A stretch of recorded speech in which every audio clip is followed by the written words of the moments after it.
This tiny island in the North Sea used to be part of the British Empire, but then the British tried to blow it up. Now it should be on your bucket list as a must-visit place to see. Welcome to Heligoland. Well, every journey has a start point, and to get to Heligoland you've got to come down here to the port of Hamburg, board a boat, head upriver into the sea.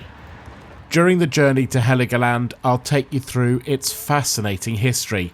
But first, where is Heligoland and how do you get there? Well, you board a boat in Hamburg or in these other two ports and then travel out into the North Sea to Heligoland. As ever, I'll drop the location of where I'm leaving on this boat on the description to this channel. It's just coming up to about 8:30 in the morning. At this stage, it's worth saying our journey isn't a short one. It's scheduled for 4 hours and 15 minutes. There's a few more minutes till we depart. I have to say the boat's not looking too busy at the moment. I paid for the premium class, and I'll show you towards the end of the video exactly how much that has cost me. But it affords me this little balcony which we're on at the front of the ship, and some better seating and a little bit of refreshment. And it's probably worth saying in terms of the cost that this has cost me more than the flight out to Hamburg and on the next video the train up to Malmo combined. So it's not cheap to get out to Heligoland, but is it going to be worth it? While we're en route to Heligoland, I'll also take you through exactly what it's like on board this boat.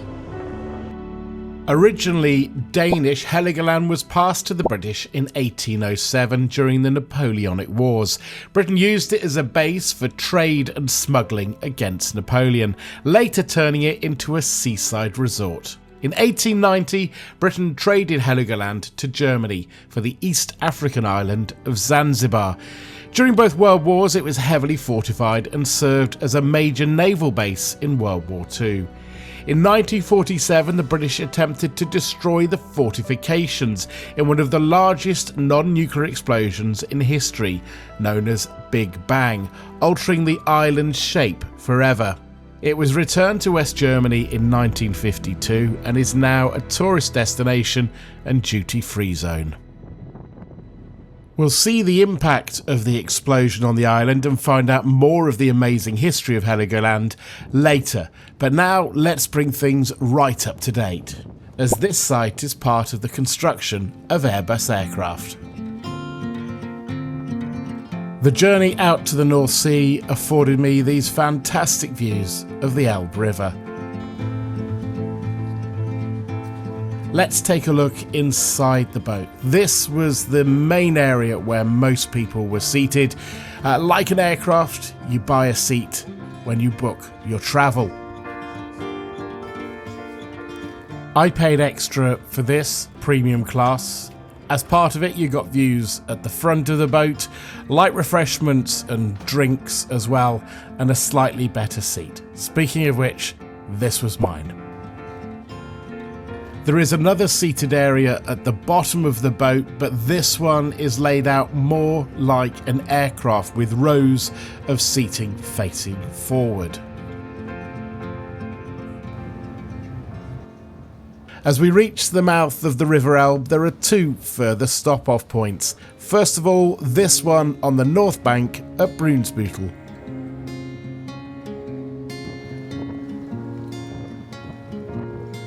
A quick pop across the mouth of the river brings us to Cuxhaven, where, as you can see, there were a lot more passengers about to join us on the journey to Heligoland. Before too long though, we were heading back out to sea and heading for Heligoland. It doesn't seem to come across in the filming here, but this journey out to the islands was a little bit rough.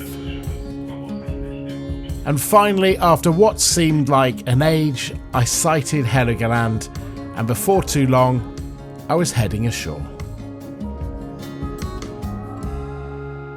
So I just want to get away from the crowds and all the people, and then we'll start talking a little bit more about Heligoland.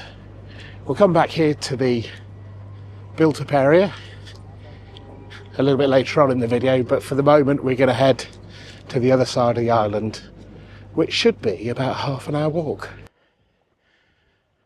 In a minute, I'll take you through exactly what this big hole is all about, although I think you can probably guess.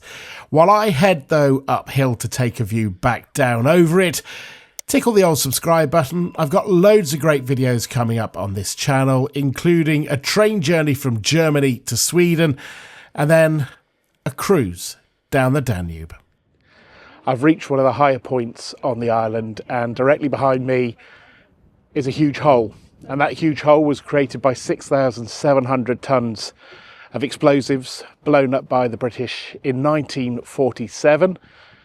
They called it, I'm sure there was a sense of irony about this, they called it Big Bang. Well, nature has come back here very much, but there is one lasting effect from Big Bang, and that's that great big hole behind me. So that big hole has become sort of the middle bit of the island. This is the upper bit, the higher bit, and back there where there's the town is the lower bit of the island. We'll come back, like I said, there later. It's fair to say I have a phobia, and I'm facing up to it today. If you put me in the middle of Trafalgar Square with a ton of pigeons, I couldn't deal with it. So walking all the way up to a bird colony, yeah, where you can get close, sounds great. I'm not sure it's for me. We'll see. You can see from this shot just how narrow the island is. It's nowhere near a mile wide. I'd say probably half, maybe quarter of a mile wide, and it's not much longer really. The other thing, I'm not sure if it's being picked up on the mic yet, you can hear the birds from a mile away. Well, a couple hundred metres now. Just thought I'd take a quick stop off from walking up to the birds to walk almost halfway across the island, which has taken me about a minute and a half, not very far, because I want to show you the other island, Duna, which is known for sunbathing, its beaches, and I think at certain times of the year there's plenty of seals that come across here too. As you watch this video, as I walk around the island, you'll often see a red, green and white flag. Looks a little bit like Bulgaria, but in a different order of colour. That is the flag for Heligoland. Has been for quite some time. They even had it at the time the British controlled the island. The only difference was, a little bit like New Zealand and Australia, a little Union flag was in the corner. I must be brave. Must be brave. Must be brave. We can do this. We've got this. Do you have the same fear? It's a weird one, isn't it, really? Don't know why. The gannets are all behind the fence. They got no interest in me. Still feel a little bit funny, though. It was amazing how close I was able to get to the birds and how, frankly, unbothered they were by the presence of all these humans.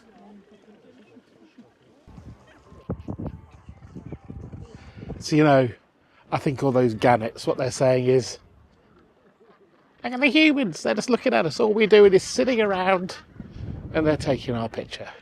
Do I look good in this? Do I look good in this? Well, that behind me is Lange Anna, or Long Anna, and it's probably one of the most recognisable landmarks here on Heligoland. Can't go much further than we have so far. We are now approaching the opposite end of the island to where we landed on the boat. It's probably taken me, what, about 40 minutes maybe? But I've been ambling, stopping and looking. So it really isn't a very big island. If you're planning to come here, certainly won't take you long to get round. So German is the language you hear on the island, and I'd say the overwhelming majority of the people visiting the island appear to be German. In fact, there's very little that you see in other languages to help other tourists. So I imagine the majority that come here are German. But the other thing to note is there is a language for Heligoland, as you might imagine, with a small population. It's a hard job to keep it alive, but there is a language for the island. But overwhelmingly the language you hear when you're walking around, of course, is German. Other than the birds, there is another inhabitant of sorts of the island, and we can see them now. Sheep. Apart from those little electric buggies that take the tourists around, vehicles aren't really allowed on this island. There are some that I think the police have, but other than that, you don't see cars here. And do you know what you also don't see here? Bicycles, which makes it quite a pleasant walk in truth. I think we'll pop up there, try and get a really good view across the whole of the island. Heligoland was heavily bombed by the Royal Air Force during World War II and afterwards for practice. As a result, the landscape has the real feel of a World War I battlefield. Other than being out in the North Sea and the amazing bird life and the scenery around, another attraction for many Germans in coming to this island is it's duty-free, it's tax-free. So people come here, they stock up on cigarettes and on alcohol, and they take them back to Germany. Me? Can't really do it. Flying in a couple of days. What's that you say? You'd like another fact about Heligoland?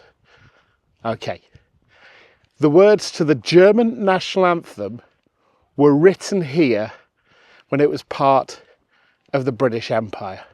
They were written by the poet August Heinrich Hoffmann van Fallersleben in August 1841. Now, the curious thing about that is, of course, this island, as we've talked about earlier in the video, was at the time part of the British Empire. And actually, Germany didn't really exist as a full unified country for another couple of decades.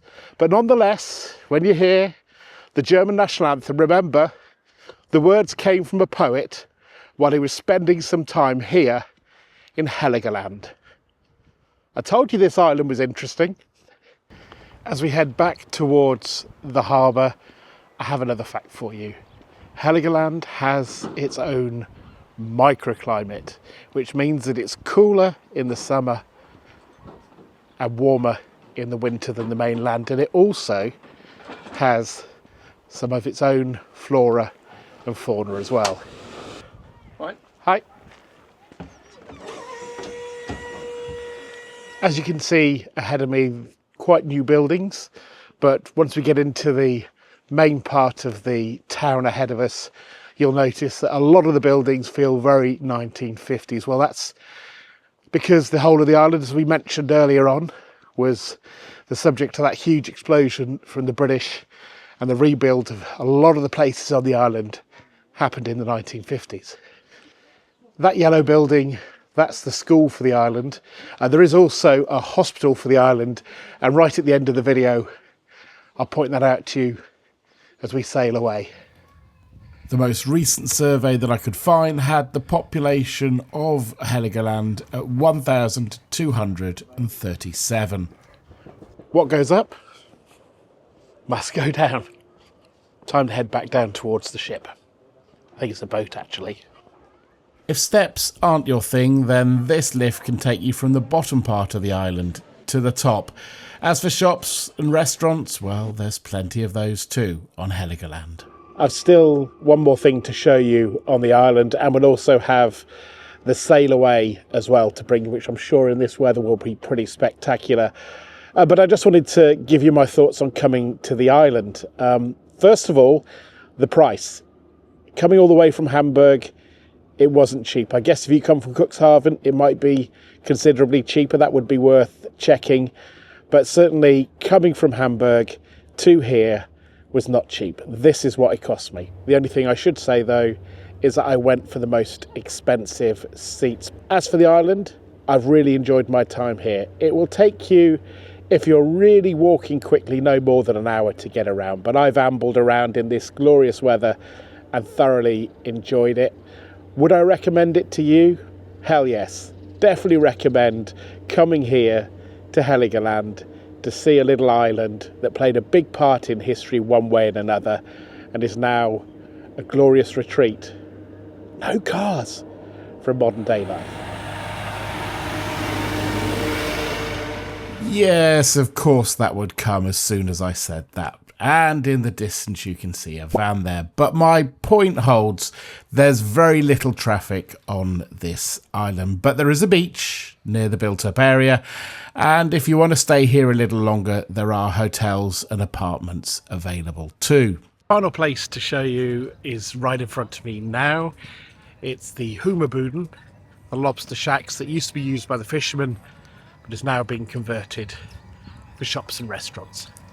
Sadly, my time on the island is about to come to an end. Our boat awaits to take us back to the mainland. But I made you a promise, and the promise was to show you the hospital. Well, here it is.